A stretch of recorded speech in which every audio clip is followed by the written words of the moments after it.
On from that and talk about health matters for a bit. This is what's going on right now. Patients were stranded. Medics say they will not go back to work. Do you know why? Because the Council of Governors sent in a letter saying that any return to work formula deals should be county specific.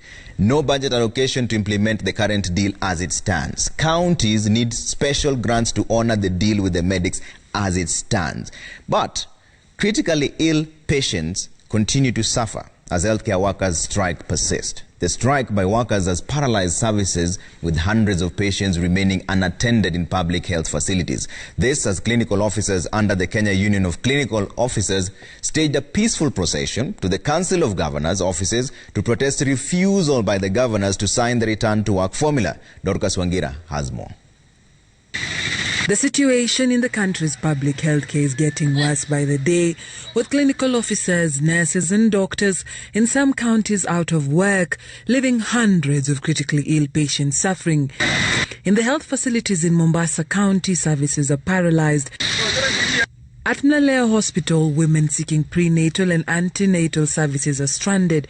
They have to endure long waits with no services. Sasa private kuna shida. Private tukienda ni bei ya juu zaidi. Public ndio wenye sisi wawezo chini ndio tunaweza. Tumepata madaktari hawako. Walivyokuja madaktari wamefungua na hawatuhudumii. Hasa tumeketi tu tungoja matibabu na hata hatuhudumiwi, tunkaa tuna watoto wetu. This as clinical officers commenced their protest, marching from Uhuru Park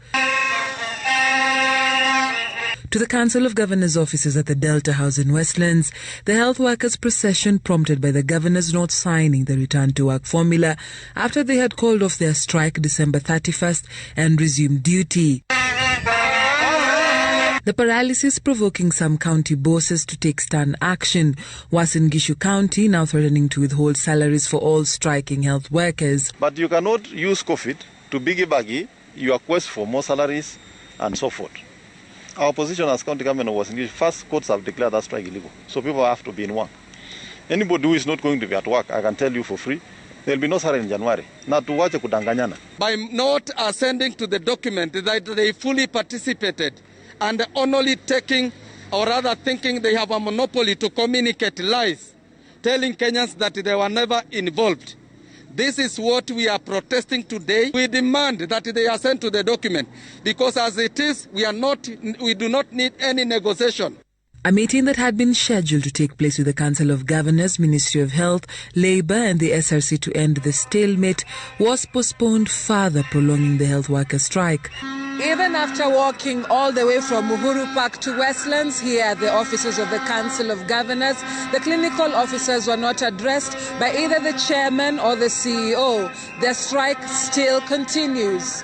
Rtwf, Citizen TV.